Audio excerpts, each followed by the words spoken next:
The first time we passed the 1-mile marker, Walter checked his watch. The 7th time, the wood had gone gray with age, and someone had carved my full name into the back.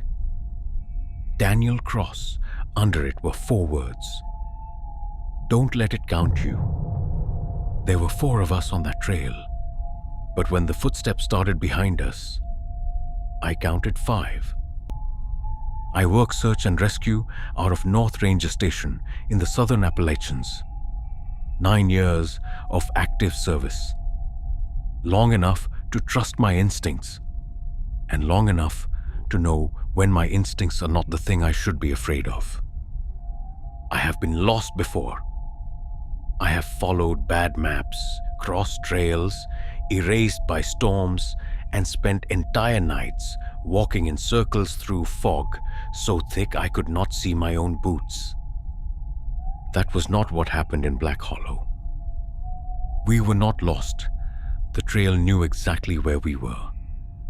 It just would not let us leave. The call came in a little after 4 on an October afternoon. A 34-year-old hiker named Evan Rook had failed to return from a day hike along an old fire road called Service Route 9. His truck was still at the eastern gate. His phone had last connected to a tower shortly after noon, and the final text he sent to his sister contained only 6 words. I keep passing the same sign. Route 9 had been closed to vehicles for years, but it was not considered dangerous. It ran 5 miles along the shoulder of Black Hollow, then joined a maintained trail near the county line. No cliffs, no river crossings, no abandoned mines, just a wide dirt track through hardwood forest. Walter Hale read the incident sheet twice. Walter was the senior ranger on our team. He had been working those mountains longer than I had been alive, and he knew every road that had ever been cut through them. Beside him, Maya Brooks checked the medical kit and radio batteries. Same sign, I said. Could mean he got turned around. Walter folded the sheet and put it in his jacket. There is only one distance marker on Route 9, he said. It says 1 mile. Then that is probably the sign. Walter looked toward the windows. Outside, rain tapped softly against the glass. Probably, he said. We entered the trail at 4:47. The rain had faded to mist, but the clouds were already swallowing the ridge. Walter took the lead. Maya walked between us. I carried the extra radio and marked our position every 10 minutes. For the first mile, everything was ordinary. We found Evan's boot prints in the mud. The tread was sharp and easy to follow. He had been walking alone at a steady pace, without slipping or leaving the road. At one point, his tracks stopped beside a patch of mountain laurel, as if he had stood there for several minutes. Then they continued. At 5:12, we reached the distance marker. It was a waist-high wooden post on the right side of the road. White paint, black letters. 1 mile. Walter touched the top of it as he passed. 25 minutes, he said. We are moving well. Maya photographed the marker. I logged the time, and we kept going. The road narrowed beyond that point.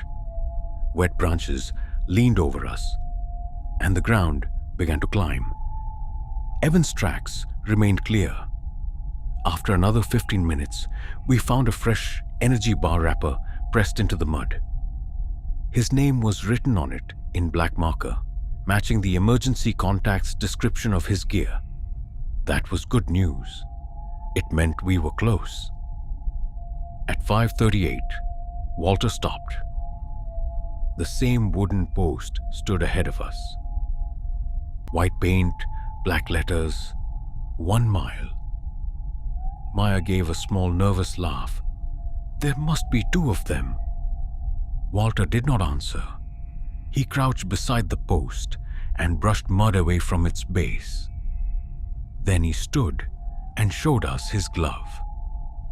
There was a thin line of orange paint across the leather. 26 minutes earlier, he had touched the top of the first marker. The maintenance crew had painted it that week. It was still tacky beneath the rain. I checked my compass. North was behind my left shoulder, exactly where it should have been. The GPS showed a straight track heading west, no circle, no turn. According to the screen, we had walked nearly 2 miles beyond the gate. Maybe the road bends more than the map shows, I said. Walter pulled a strip of orange survey tape from his pack. He tied it around the post, leaving one long end hanging toward the trail we had just walked. "We keep moving," he said. "No shortcuts until we know where Evan is." As we passed the marker for the second time, Maya looked back at it. "The tape is pointing the wrong way," she said.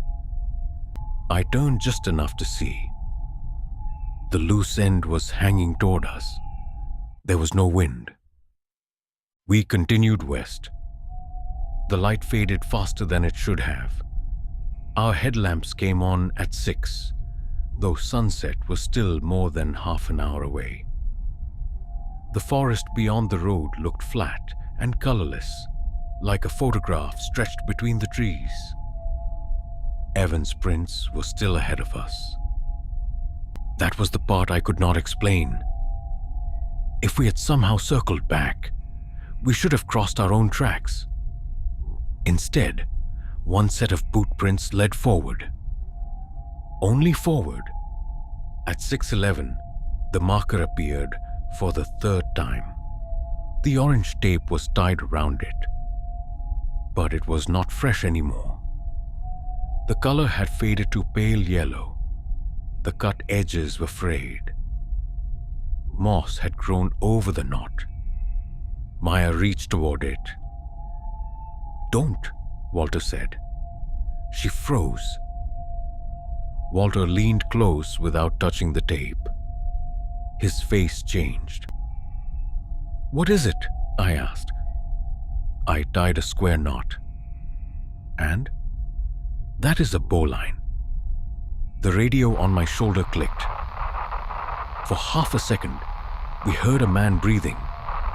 Then, barely louder than the static itself, a voice came through the speaker. So quiet, it took a moment to understand the words. 1 mile. Maya grabbed her radio. "Evan, this is North Ranger Search Team. If you can hear me, key your microphone twice." 2 clicks answered. One from the radio, the other from somewhere deep in the trees to our right. Walter raised one hand and motioned for silence. We listened. Rain dripped from the leaves. Water moved beneath the gravel. Farther into the woods, something took one careful step, then another, not toward us, parallel to us. Walter pointed down the road. We moved. Nobody spoke for the next 20 minutes. The road should have crossed Dry Creek at the 3-mile point. We could hear water ahead, faint but constant. I remember focusing on that sound because it meant the landscape was changing. A creek could not move. A bridge could not repeat. Then the water stopped. Not faded, stopped. Every drop of rain stopped with it. The forest became so quiet that I heard the soft electronic pulse of Maya's compass. She held it up. The needle was no longer pointing north. It was pointing behind us, toward the marker. At 6:34, we passed it for the 4th time. The white paint was peeling now. The letters had faded, but they still read 1 mile. At the base of the post, 4 sets of footprints stood in the mud. Ours, Walter's heavy heel, Maya's narrow tread, my right boot with the chipped edge, and Evan's prints. All 4 sets began at the marker and led forward. None approached it from behind. Maya's voice was barely a whisper. The road is not bringing us back. I understood what she meant. Our GPS track was still a straight line. The compass was not spinning. The terrain behind us was simply being placed in front of us again. Something was rebuilding the first mile each time we crossed it. Walter took the incident sheet from his jacket and held it under his headlamp. He read Evan's final message once more. I keep passing the same sign. He did not say marker, Walter said. What difference does that make? I asked. Maybe he wasn't talking about the post. The radio clicked again. This time, the voice sounded like Evan. I can see your lights. Maya turned slowly, searching the trees. Tell us where you are. Behind you. Walter reached across and switched off her radio. Do not turn around, he said. The words were calm, but I had never heard fear in Walter's voice before. Why? Maya asked. Because Evan's radio is transmitting from ahead of us. He showed me the direction finder on his receiver. The signal arrow pointed west down the road. From the dark behind us came the sound of wet boots on gravel. One step, then another. They stopped when we stopped. They started when we started. We walked in a tight line, facing forward. Walter first, Maya second, me last. I wanted to look over my shoulder more than I have ever wanted anything. Every instinct told me that danger behind me was worse when unseen. Then something caught the strap of my pack. It did not jerk me backward. It pulled gently, almost politely, as if someone behind me was trying to get my attention. I kept walking. The pressure increased. My shoulder strap tightened against my chest. Walter, I said. He did not turn.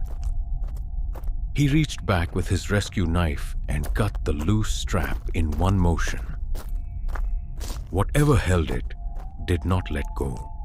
I heard the severed fabric drag across the gravel behind us for several seconds. Then it was gone. At 6:52, the marker appeared for the 5th time. The road around it was different. Trees crowded the shoulders where open drainage ditches should have been. Their trunks were thick and black with age. The post leaned beneath a heavy coat of moss. The orange tape had vanished. Carved into the front, below 1 mile, were 5 short lines. 4 were old and dark. The 5th was pale, freshly cut. Maya counted them aloud before Walter could stop her. 5. The footsteps behind us stopped. Then, from somewhere, very close, a voice copied her. The same pitch, the same pause, the same breath after the word. 5. Walter gripped her arm. His voice was flat and deliberate, chosen with great care. No more counting, he said. Not distance, not people, not anything. We passed the post without looking at the other side. 10 minutes later, my headlamp found someone sitting in the middle of the road. He wore a red shell jacket and gray hiking pants. His head was lowered. Both hands rested on his knees. "Evan?" Maya called. The man lifted his face. He matched the photograph on the incident sheet, but he looked exhausted and confused, as if he had just woken from a long fever. "Please," he said, "don't walk past me again." Maya moved toward him. Walter blocked her path. "What did you send your sister?" Walter asked. Evan blinked. "What?" "Your last message. What did it say?" "I keep passing the same sign." "What sign?" Evan looked beyond us, into the dark.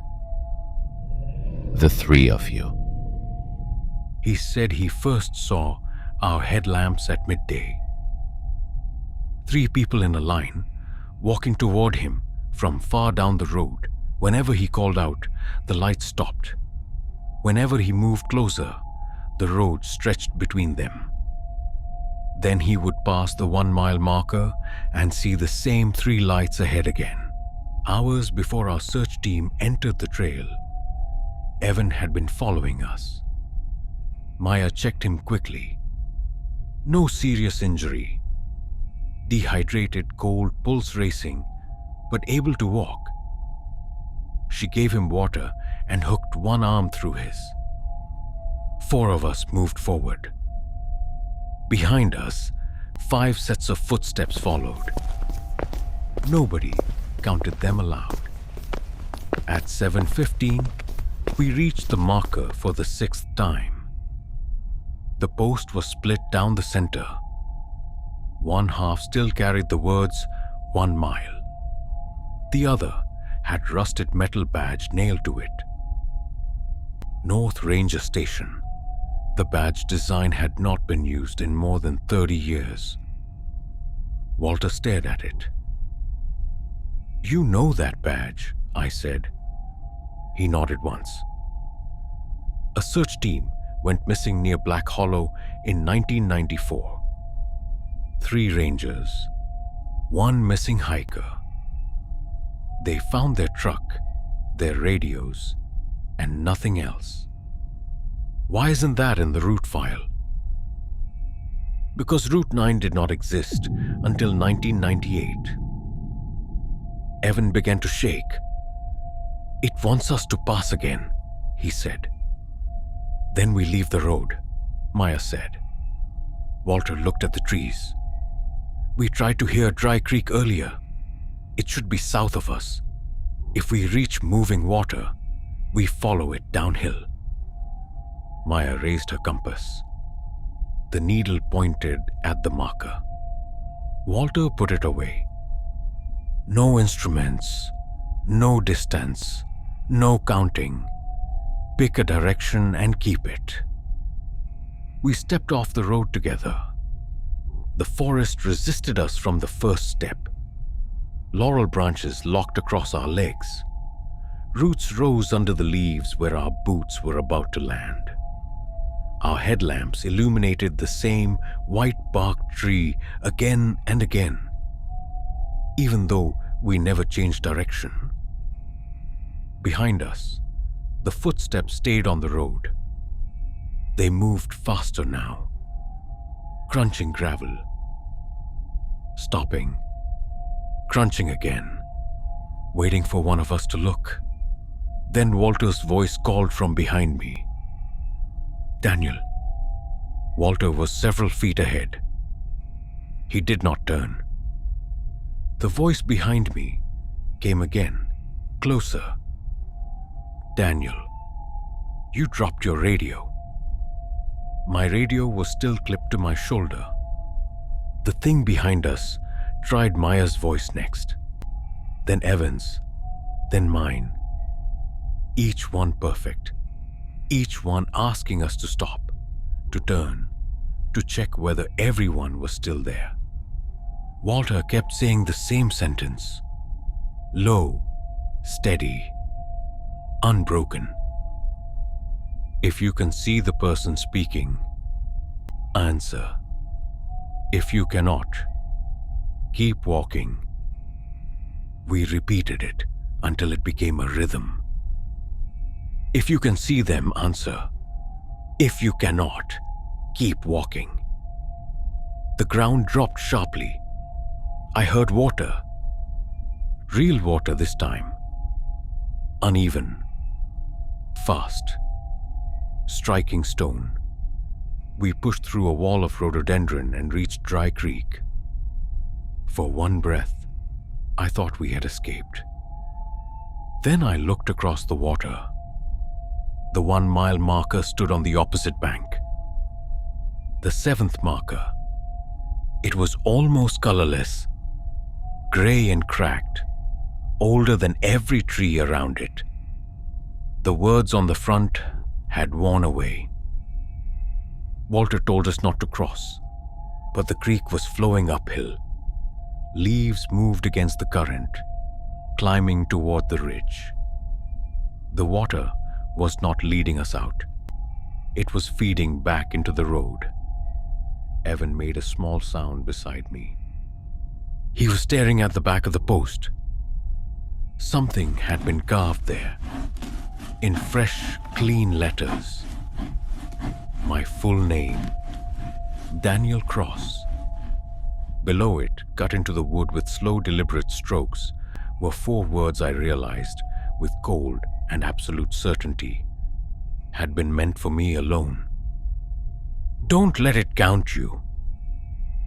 Under that, 5 vertical lines had been cut into the wood. The final line was still being carved. We could hear the blade moving, though no hand held it. Maya covered Evan's mouth before he could say the number. Walter stared at the uphill water. Then he switched off his headlamp. Lights out, he said. It has been following the lights. One by one, our lamps went dark. The forest disappeared. The carving stopped. So did the footsteps behind us. In the darkness, Walter told us to link arms, not to speak, not to name anyone, not to count. We stepped into the creek and followed the sound of water in the direction that felt downhill, even when the current pressed against our shins from the wrong side. For several minutes, nothing followed. Then a 5th arm slipped through mine. It was too long. The sleeve was gold and soaked through. A hand closed gently around my wrist. I did not pull away. I did not speak. I kept walking, with my right arm linked through Maya's, and something linked through my left. The hand tightened each time I stumbled. It guided me over stones I could not see, almost helpful. Then close to my ear. So close, I felt the absence of any breath behind the words. My own voice said, "We are all here." I remembered Walter's rule. If you can see the person speaking, answer. If you cannot, keep walking. So I kept walking. The arm beside me grew lighter. The fingers loosened. After what felt like an hour, they slipped away. A few steps later, I saw moonlight through the trees. Dry Creek crossed the county road, less than half a mile from our command vehicle. We emerged from the forest at 8:41. The water behind us was flowing normally. Walter turned on his lamp. Maya was on my right. Evan was beside her. Walter stood on the far side. All of us were there. Nobody said how many. Evan recovered. He remembers entering Route 9 and seeing our lights ahead of him, but nothing after that. His phone showed he had walked more than 20 miles in a straight line, though the road itself was only 5 miles long. The Forest Service closed the eastern gate the next morning. A maintenance crew searched the entire route. They found no distance marker. According to the official map, Route 9 has never had one. Maya's first photograph still exists. It shows Walter standing beside a clean white post marked 1 mile. The timestamp is 5:12 that afternoon, but there is something else in the image. Farther down the road, almost hidden by the rain, 4 headlamps are moving toward the camera.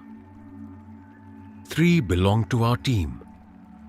The 4th is much higher than the others. I do not know what walked out of Black Hollow with us. I only know that 2 weeks later, I found a strip of faded orange survey tape tied to the inside handle of my locked apartment door. The knot was a bowline, and beneath it, someone had left a small piece of gray wood. On one side, the paint was gone. On the other were 2 words, 1 mile. We never left the first mile. The first mile came back with us.